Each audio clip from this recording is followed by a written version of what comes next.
Tabe has just released Arc 9 Chapter 40, and this video will be a summary of the chapter. Otto was swiftly eliminated by Roy Alphard, using the authority of gluttony. Otto, who possessed the divine protection of word mastery, lived up to his potential by constantly harassing Aldebaran and his group. He was bound, without chance of a counterattack, and then even his memories, which was the reason for him to fight, was also taken. Otto's final gambit was to tell all of the Zodabugs to fly into the sky, telling anyone nearby his location. The scene changes. Even before Rem was eaten by gluttony, Ao knew of her. Subaru was floating in the air and sitting cross-legged. Petra sifts through Subaru's memories and remembers the loop where Rem and Subaru met Ao in the royal capital. This was when Subaru made a mistake at the capital. Despite Subaru's conduct at the royal ceremony, Petra didn't give up on him. Even Subaru was embarrassed about his actions. In one loop, he tried to get help to stop the witch cult, and that's where they met Aldebaran. Ao mistook Ram for Rem, and Ao was really shocked. But according to Rem, it was their first time meeting.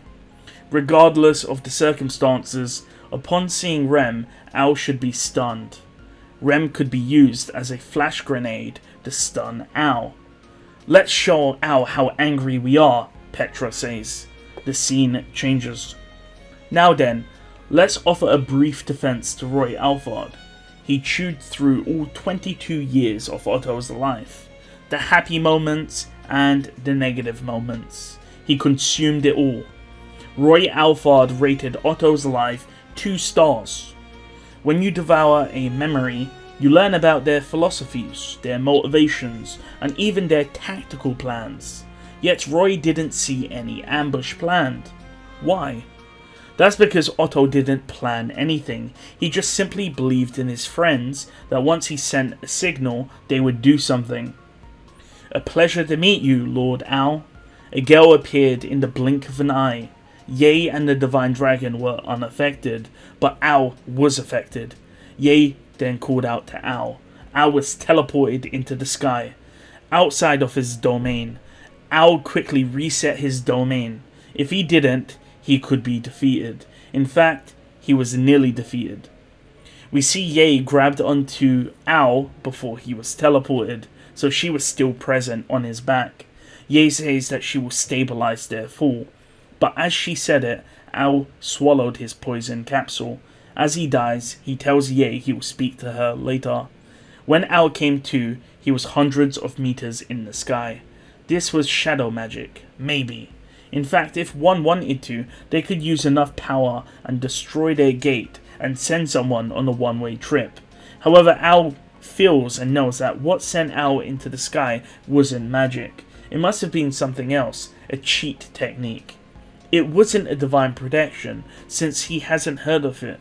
Ao then says, "Nah, that ain't it. But if it's an authority..." After all, as far as Ao knew, wrath, lust, and gluttony existed, and greed and sloth were currently held by Subaru. If Ao's authority, which could be classified as an unregistered or stolen one, isn't included, then there's only pride, melancholy, and vanity left. The last two can't be used by anyone, referring to melancholy and vanity. Ao wonders if pride is here. Regardless, he was up against an enemy. Apart from Subaru or Reinhard, the only ones who can challenge Ao are authority users. Users who bend the world at their whim, those who destroy concepts. Ao fell and once again Ye fixed his posture. Ao created a stone arm and blocked above him. The stone arm blocked Rem's Morning Star ball attack. On Rem's forehead was a single horn. The Oni were created as a warlike race to kill all of the witches in the world. However, her presence changed everything. Ao then says the entire story falls apart if Rem is alive. The scene changes. We see that Rem had jumped into the air and attacked Al. Their plan had worked. She showed herself to Al, and in that short time he was stunned. He was moved to the air via the authority of melancholy, meaning that Al was separated from his allies and was also immobile in the sky. The timing was decided after they saw Otto's signal. In the brief moment of relaxing after Otto was defeated, they appeared at that moment of weakness for maximum impact. Rem says that she respected Lady Priscilla, and for that reason she will face Al. Of course, the core of the reason was to get back Subaru. No, maybe there were two cores inside of Rem's body. Priscilla was someone also important to Rem. As stated, Rem jumped into the air and attacked Al with her morning star.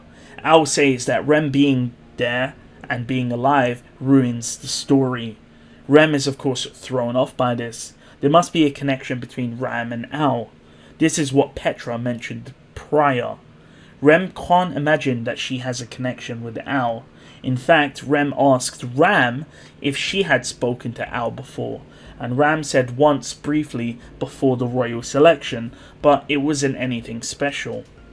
So, in other words, the connection between the twins and Al was only from Al's side. Rem says that Al is cruel for saying that. Saying that when Arakia attacked him in Wallachia, Al and Priscilla was the people that helped them. Rem invoked Priscilla's name to elicit a response, but Al was silent. Rem then used humour, creating ice platforms, allowing her to run mid-air as she went to attack Aldebaran, who was falling in the sky. However, the attack never hit Al, as the morning star was blocked by steel threads. Rem was shocked. Their plan was to stop Al from having allies, yet here she was. Rem knew that there must have been a reason for the shinobi to be here, and Rem knows what that reason is. It's love. Rem states that it's love out loud, and both Ye and Aldebaran deny it. Rem then used this moment to get her morning star back, and Rem creates more ice platforms to chase, whilst Ye sends her steel threads out to grab those ice platforms. Ye is intending to use those ice platforms that Rem created as footholds so Ye can run away. Rem couldn't allow this to happen, or else their advantage would be lost. Rem says that she has shortcomings, but she is more aggressive.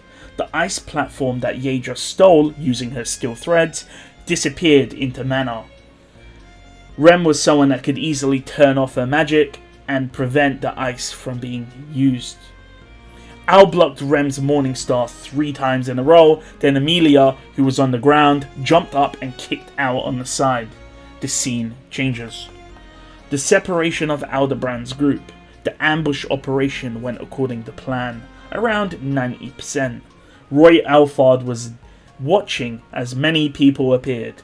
Each one of these warriors looked at Roy. They were not scared. Roy says when all of them gathered, they might get blown away in one shot. Ram tells Roy to watch it, or else he will die like his brother at the Pleiades watchtower, whilst Melee is also present. Heinkel tells him to run away, after all they have the Divine Dragon on their side. However, Old Man Rom says that they have a plan and they want Felt back. Dragon Owl raises his hand and makes a joke about understanding what it means to be the world's enemy. Petra then steps forward and puts her finger in the air doing a pose, telling them it's an all-out war, so go ahead and lose completely. And with that, the chapter ends. So, a good chapter, but what's this about Rem ruining the story?